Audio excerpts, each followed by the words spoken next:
नहीं किए जाते हैं। विभाग में टीचर्स खुद कहते हैं कि आप टिप लो और आपको एक ही तरीका से पास करना।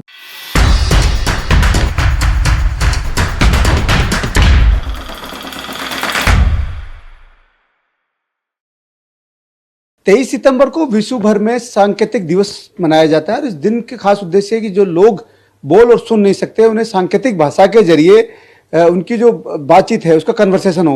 लेकिन इस सबके बीच जो समस्याएं उनके सामने आ रही थी उसको समझने के लिए नुपुर संस्थान ने एक ऐसा सॉफ्टवेयर डेवलप किया है जो QR कोड के जरिए इन जो लोग हैं जो बोल और सुन नहीं सकते इनकी बात को सीधे तौर पर पहुंचा सकते हैं। किस तरह से ये QR कोड के जरिए सॉफ्टवेयर है वो काम करेगा, क्योंकि इससे पहले भी जब ईटी भारत ने जब ये सॉफ्टवेयर बनाया जाता उस समय भी खबर दिखाई थी, लेकिन अब ये रन करने लगा है पूरे राजस्थान में नहीं बल्कि हिंदुस्तान के अंदर कई राज्यों में अब ये QR कोड काम कर रहा है। मनोज जी हमारे साथ हैं, इनसे पहले तो समझेंगे कि किस तरह से सॉफ्टवेयर काम करता है और इस दिन का भी क्या महत्व है, क्योंकि मनोज जी हम विश्व सांकेतिक दिवस मना रहे हैं सबसे पहले तो, क्योंकि इस दिन का विशेष महत्व होता है। किस तरह से आप इसको देखते हैं? जशवंत जी आपको आभार इस बात के लिए, क्योंकि ये एक साल की यात्रा पूरी कर चुका है QR अपना, और एक साल के अंदर सबसे पहला मुझे याद है कि हमने साथ ही इंटरव्यू किया था इसका, और ये प्रयास किया जा रहा था कि जो श्रवण बाधित हमारे साथी हैं जिनकी देश में आबादी तकरीबन 63 लाख है, अभी यूपी में हमने करीब 6,30,000 लोगों को लाभान्वित किया है 112 पे।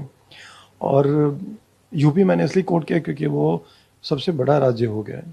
राजस्थान के अंदर हमने कई सारे जिलों के अंदर संभागीय स्तर पे और जिला मुख्यालय के तरफ से DM साहब को रिक्वेस्ट कर करके और उनके क्षेत्रों में जितने भी सरकारी कार्यालय हैं उन सभी के अंदर ये QR सर्विसेज दे दिए हैं। और धीरे धीरे इसका प्रचार प्रसार, अब चूँकि हमारे यहाँ डेफ कम्युनिटी में होता क्या है कि नवाचार कुछ भी आप करेंगे तो उसको आपको फैलाने की आवश्यकता नहीं है। इनकी कम्युनिटी इतनी स्ट्रांग है कि आज आपने कहा कि मैं एक अच्छा इनिशिएटिव ले रहा हूँ तो तुरंत अपनी पूरी कम्युनिटी के अंदर ही पहुँचा देंगे।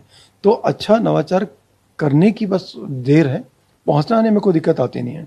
आज हमारे पास यूपी बिहार से लेके और आपका हिमाचल ले लें, आप उत्तराखंड ले लें, सब जगह से ऑल ओवर फ्रॉम इंडिया सब जगह से केसेस आते हैं। इवन शुरू में हमने ट्रायल लिए थे जो, क्योंकि ये ग्लोबल QR सर्विस है, आपके पास केवल इंटरनेट कनेक्शन होना चाहिए। ये QR आपकी मोबाइल स्क्रीन के अंदर या आपके मोबाइल स्टोरेज में होना चाहिए।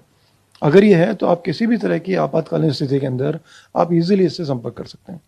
और ये पूरे देश भर में नहीं है, पूरे अंतर्राष्ट्रीय स्तर पे आप इस QR के माध्यम से अगर आप डेफ व्यक्ति हैं और सामने कोई सामान्य व्यक्ति है तो आपस में आप कम्युनिकेट करने में आपको दिक्कत। QR को समझना चाहें तो किस तरह से कोई भी व्यक्ति किस तरह से आप तक संपर्क कर सकता है और किस तरह से कम्युनिकेशन होगा, इसको समझिए। तो देखिए मैं अभी थोड़ी देर में मेरे पास कोई ना कोई कॉल आ जाएगी तो मैं आपको लाइव दिखा दूंगा, 2 मिनट के अंदर हम और आप बात को जारी रखते हैं। इसमें होता है क्या है कि सामने वाले व्यक्ति के पास में हमारा QR या तो कहीं देखिए जैसे ये कॉल आया अभी, हेलो हाउ आर यू की, ओके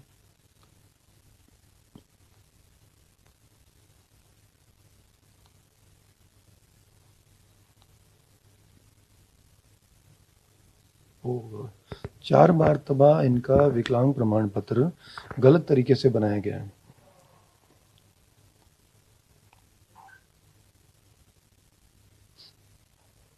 पहली बार मैं इनको लोकोमोटर डिसेबिलिटी बता दिया, जबकि ये कह रहे हैं कि मैं पूरी तरह से सक्षम हूँ। ओ सिट आप मुझे देख पा रहे हैं? कह रहे हैं कि मैं आराम से अपना काम सब कर सकता हूँ और मुझे कोई तकलीफ नहीं है, तो आपको लोकोमोटर डिसेबिलिटी में डाल दिया गया। अच्छा, ये बड़ी समस्या जो आपने बताई किस तरह की, क्योंकि इनके सामने जो दिक्कत आती है कहाँ पे दिक्कत आती है और क्यों ऐसा हो रहा है? क्योंकि हम सांकेतिक उसकी बात करते हैं लेकिन इनकी बातों को, इनकी समस्याओं को लोग नहीं समझते। देखिए लोगों में हमें एक लंबा लड़ाई लड़ना पड़ा कम्युनिकेशन सर्विसेज देने के लिए। अब हमारा मुद्दा रहेगा क्योंकि हम साइन लैंग्वेज में तो कम्युनिकेट कर पा रहे हैं बट हम अपनी बात को लिखित रूप से अभिव्यक्त नहीं कर पा रहे हैं। तो इसके लिए हम लगातार फाइट कर रहे हैं कि अब हमने संकेतों में तो बात करना शुरू कर दिया है, लेकिन जब कोई व्यक्ति हरियाणा में कहीं पीड़ित है वो लोकल थाने पे पहुंच भी गया हमारे कहने से, लेकिन वो अपनी बात को अगर लिखित में देना चाह नहीं दे पा रहा है। पुलिस के बाद 2 तरीके होते हैं, व्यक्ति ने अपने बयान लिखित में दिए कि मौखिक दिए, फिर आयोग कहता है कि इसकी बात को लिखित में दे दूंगा लेकिन मैं समझूंगा कैसे। तो वहाँ संकेतों का समझने का अभाव है और इनको लिखने का अभाव है। अगेन हमारा इतना कुछ नवाचार करने के बाद भी स्थिति वहीं की वहीं है।